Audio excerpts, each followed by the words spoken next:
વિદ્યાર્થી મિત્રો, good afternoon.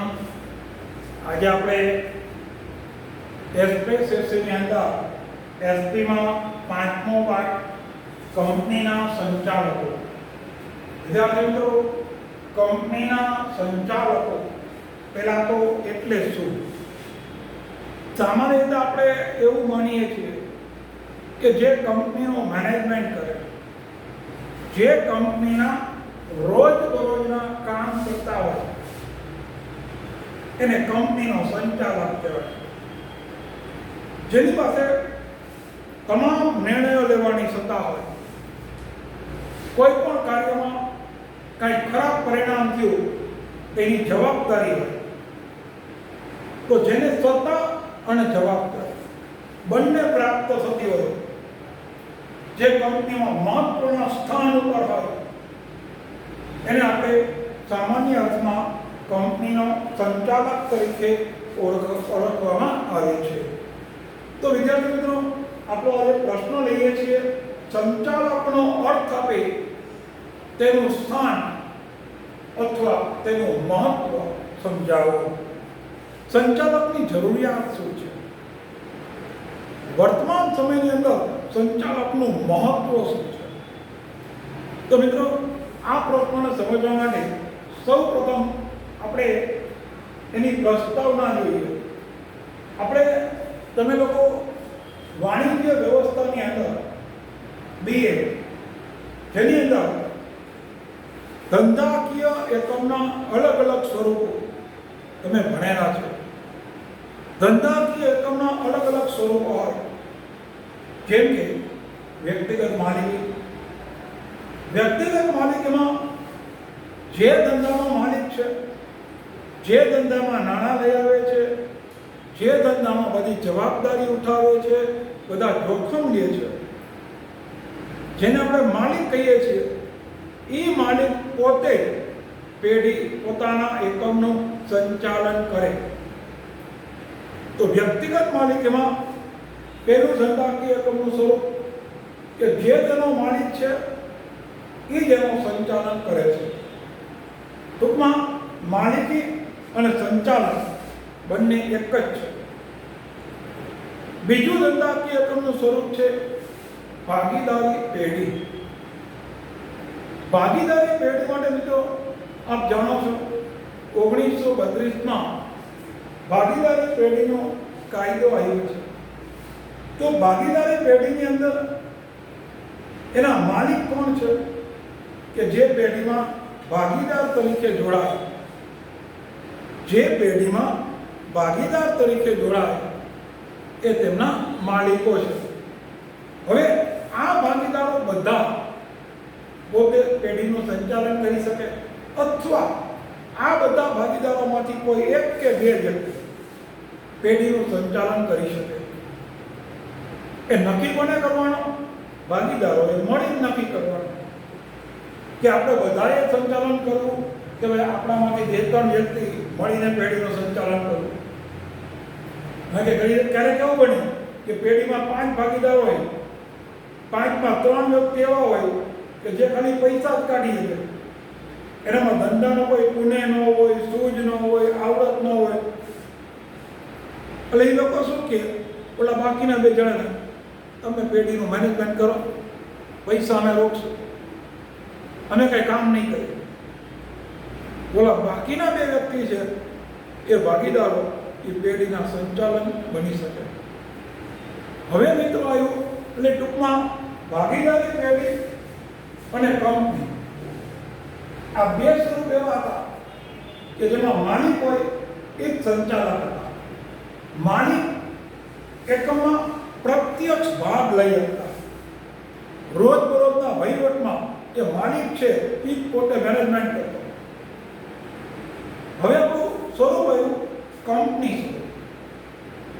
તમે ખબર, અત્યારે આખા વર્લ્ડની અંદર આર્થિક ડેવલપિંગ મોટી મોટી વિશાળ રાક્ષસી કદની કંપનીઓ અસ્તિત્વમાં આવી છે. આવડી મોટી કંપનીઓ જ્યારે અસ્તિત્વમાં આવી છે, તો હવે આપણો કાંઈ સૌથી મહત્વનો પોઈન્ટ છે કે કંપનીમાં મેનેજમેન્ટ કેમ થાય, કંપનીમાં સંચાલન કેમ થાય. તો મિત્રો પહેલા તમને કંપનીનું માળખું ખબર હોવી જોઈએ કે કંપની છે એ રાક્ષસી કદની છે, વધુ પૈસાની જરૂર છે, વધુ મૂડીરોકાણની જરૂર છે, વધુ સંચાલનની જરૂર છે, જવાબદારી તો કે મર્યાદા. તો કંપની છે એ કંપનીની અંદર એના સાચા માલિકો છે એ કંપનીના શેર હોલ્ડર છે. આ મિત્રો ખાસ ધ્યાન રાખજો. કંપનીના સાચા માલિકો એના શેર હોલ્ડર, અને એમાં પણ ખાસ કરીને ઇક્વિટી શેર હોલ્ડર. તો કંપનીના સાચા માલિકો એના ઇક્વિટી શેર હોલ્ડર છે. હવે શેર હોલ્ડરની સંખ્યા અગણિત છે. એટલે અત્યારે આપણે કેવું થઈ ગયું, બધું ઓનલાઈન થઈ ગયું.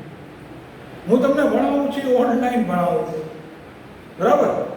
તો ઓનલાઈન તમે ભણાવો તો અત્યારે તમારે કોઈ પણ કંપનીના શેર ખરીદવા હોય, તમે ઓનલાઈન શેરનું લેવેચ કરી શકો. તો કોઈ પણ કંપની જ્યારે પોતાના શેર બહાર પાડે તો અત્યારે શેર ખરીદનાર વ્યક્તિને રાષ્ટ્રની સીમાઓ નડતી નથી.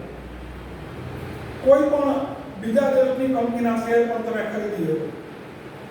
તમારી પાસે ખાલી મની પાવર હોવો જોઈએ, નાણાં હોવા જોઈએ, પૈસા હોવા જોઈએ. તો તમારી પાસે જો પર્યાપ્ત નાણાં હોય તો તમે કોઈ પણ કંપનીના ગમે દેશની કંપની હોય તો એના શેર તમે લઈ શકો. તો શેર હોલ્ડરોની સંખ્યા છે ને, જે શેર હોલ્ડર એ કંપનીનો સાચો માલિક છે, આ શેર હોલ્ડરની સંખ્યા છે મિત્રો ખૂબ વધારે છે.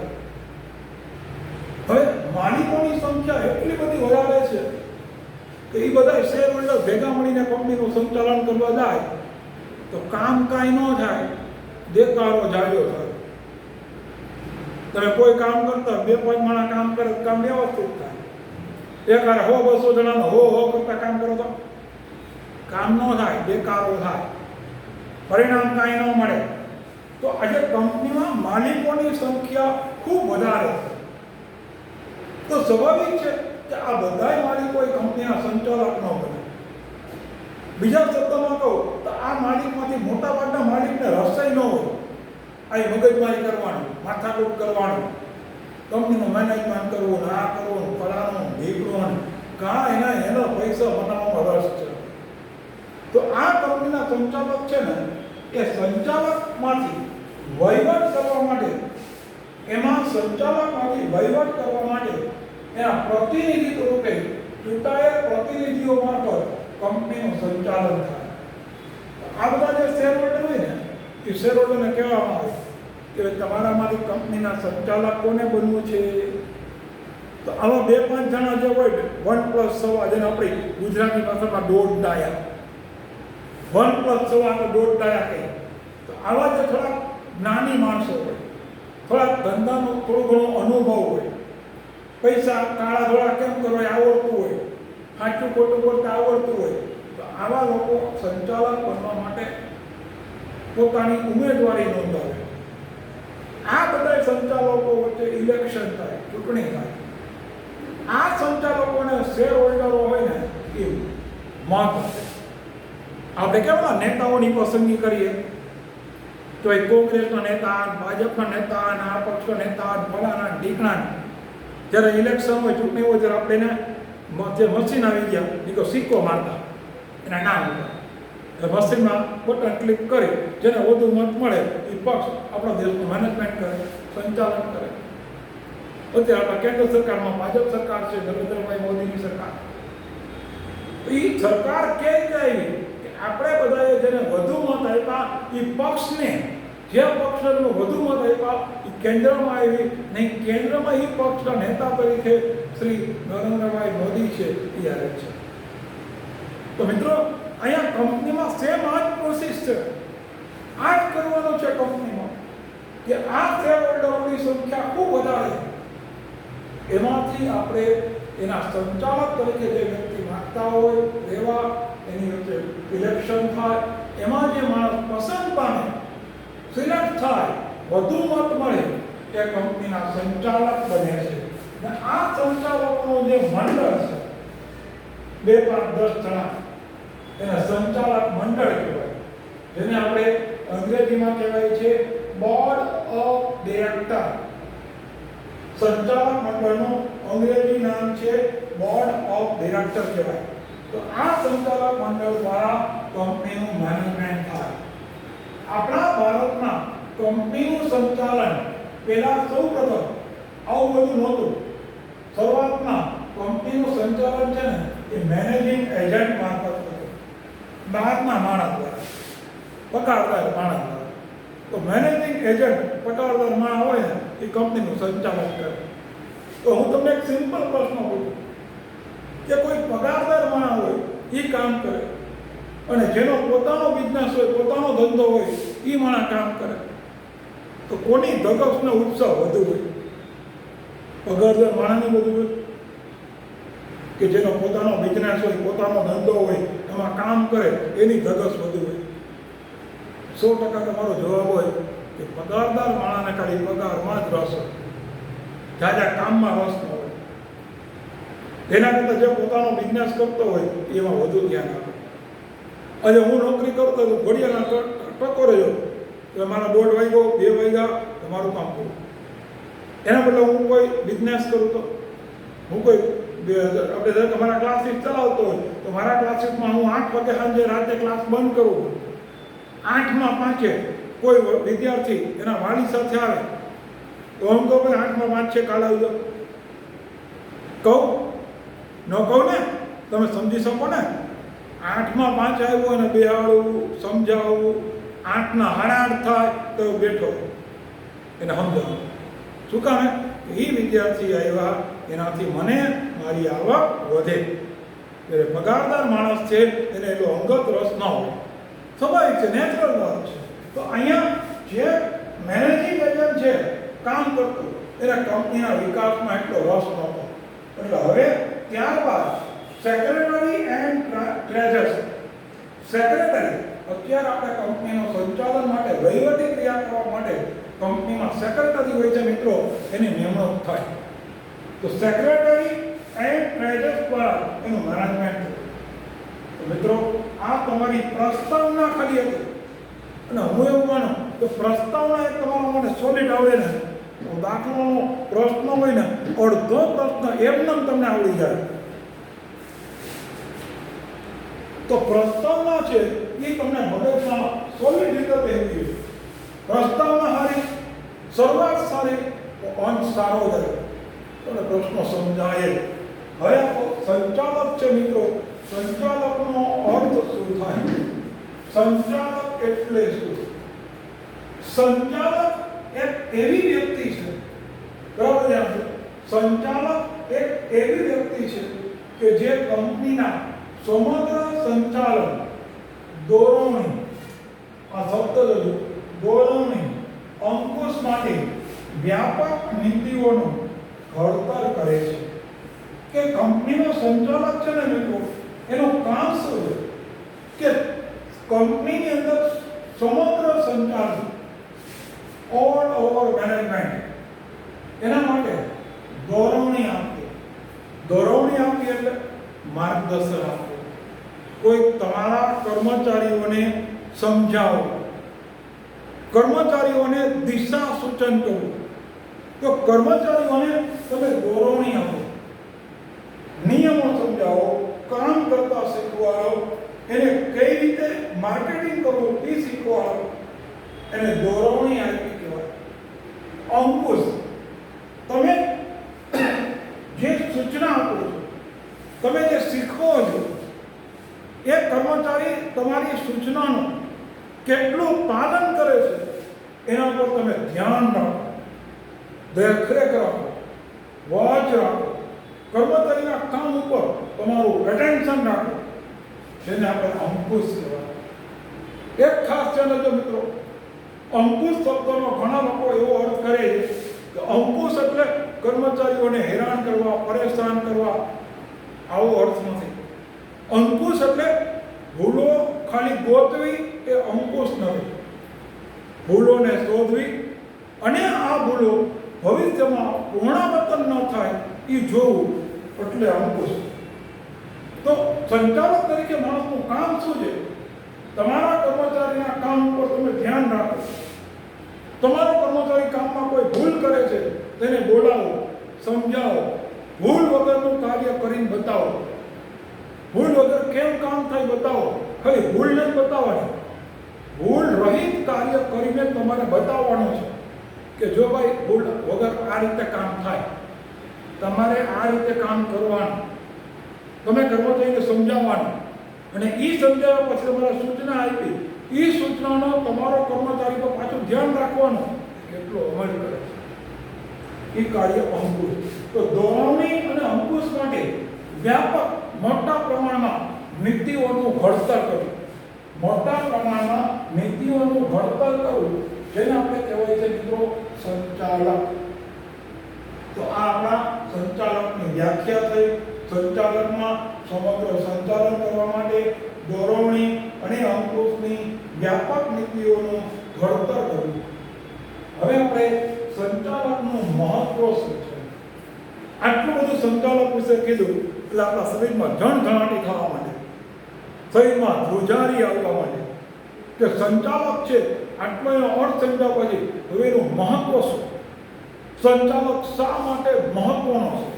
તો સંચાલકના મહત્વ માટે એને અલગ 3 પોઈન્ટમાં ખાલી ડિવાઈડ કર્યું.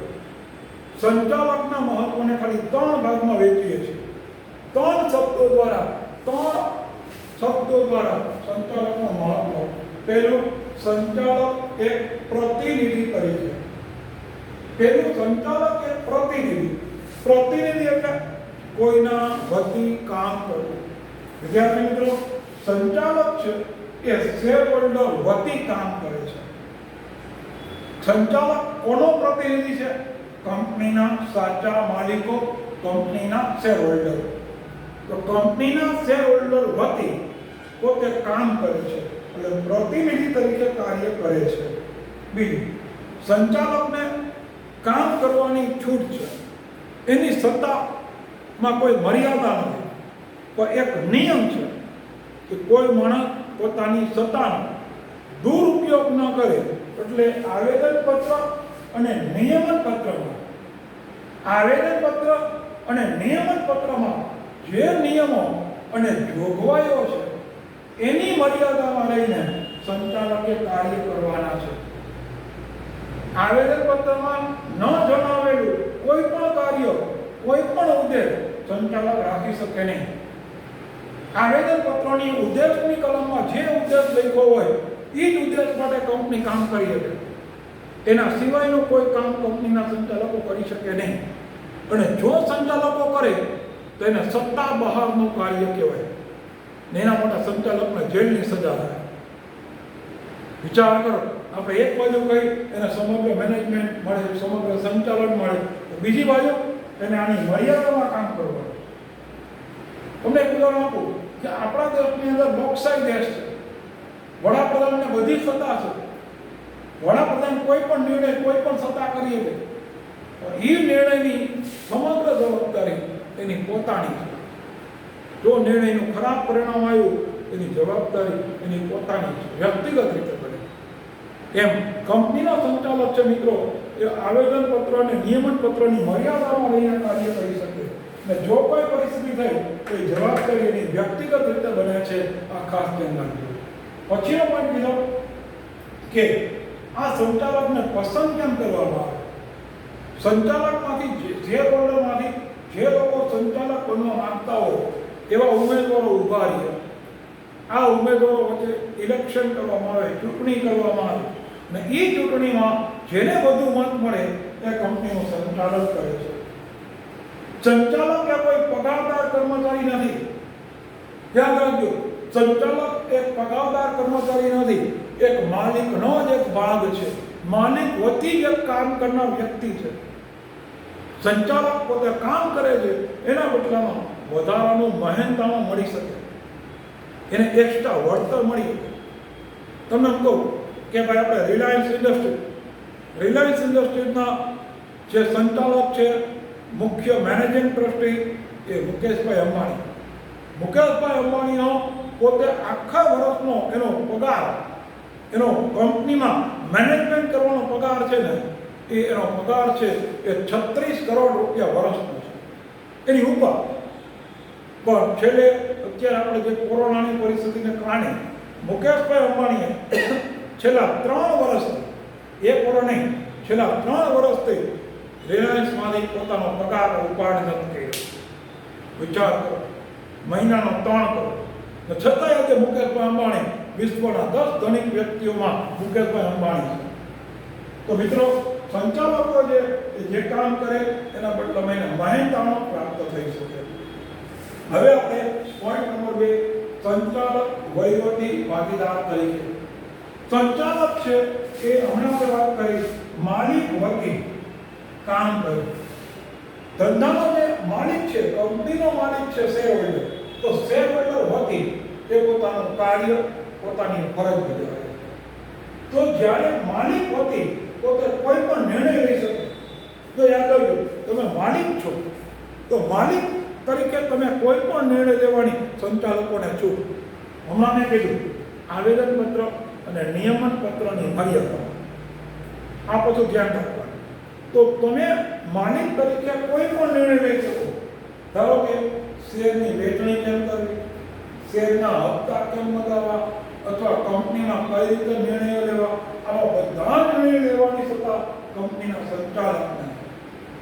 જ્યારે કંપનીનો સંચાલકો નિર્ણય લે ત્યારે એ નિર્ણયને સંચાલક મંડળની સભામાં રજૂ કરવામાં આવે. બધા સંચાલકો સમક્ષ નિર્ણય રજૂ થાય ને આ નિર્ણયને બધા સંચાલકો બહુમતી આપે. પણ એ નિર્ણય સામૂહિક રીતે નિર્ણય લેવો. કોઈ એક વ્યક્તિ સંચાલક નિર્ણય લે, એ નિર્ણય અમલમાં ન આવે. બધા ભેગા મળીને જે બહુમતીથી નિર્ણય લે એ નિર્ણય અમલમાં આવે છે.